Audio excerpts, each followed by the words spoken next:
Another way that we can use the word strategy is to indicate a kind of a pattern, a way that companies behave consistently over time. So we might say, for example, that a company has a high-end strategy.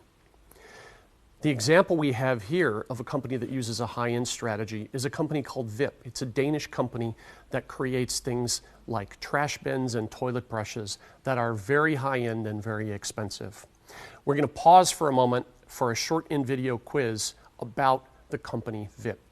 Yes, indeed, that is a video about making evening gowns for trash bins. If that seems silly or extreme, well, that's why this is an interesting company, because it's very good at doing something that seems very unlikely. It's very good at making it seem reasonable to pay a very high price for something that in the history of trash bins and toilet brushes you might have considered very functional or very mundane. This company's good enough at it that their trash bins and toilet brushes find their way into the permanent collections of the world's design museums, like the Museum of Modern Art in New York City. So that's strategy as pattern.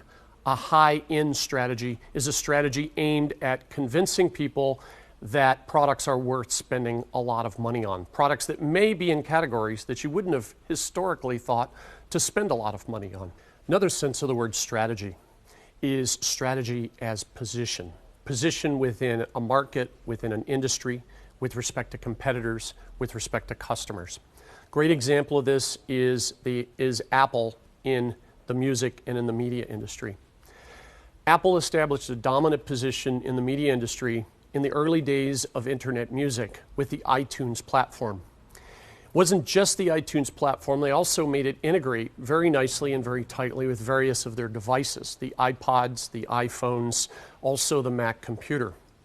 And one of the implications of holding this strategy, for example, is that people are more likely to buy Macintosh computers because they serve as the media center that makes all of your other devices and the iTunes service work best. Let's take a moment for an in-video quiz about the Apple iTunes platform and its importance. If you watch the old iPod advertisement, you'll notice that it ends with the statement, iPod plus iTunes.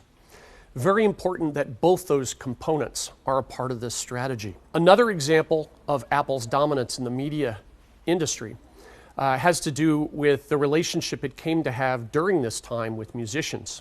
Now, in the pre-Apple, pre-iPod days, typically a company would pay musicians for use of their music in an advertisement.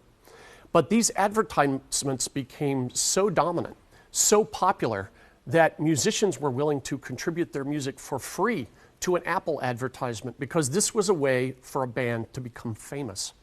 There are many examples of this. Daft Punk became quite a thing when it was used in an iPod ad, and of course it's gone on to greater fame. You may also remember that Yael Naim's great song, New Soul, was used to introduce the MacBook Air. It was the first time many people had heard that song, and people said, I've got to have it. It's a great song.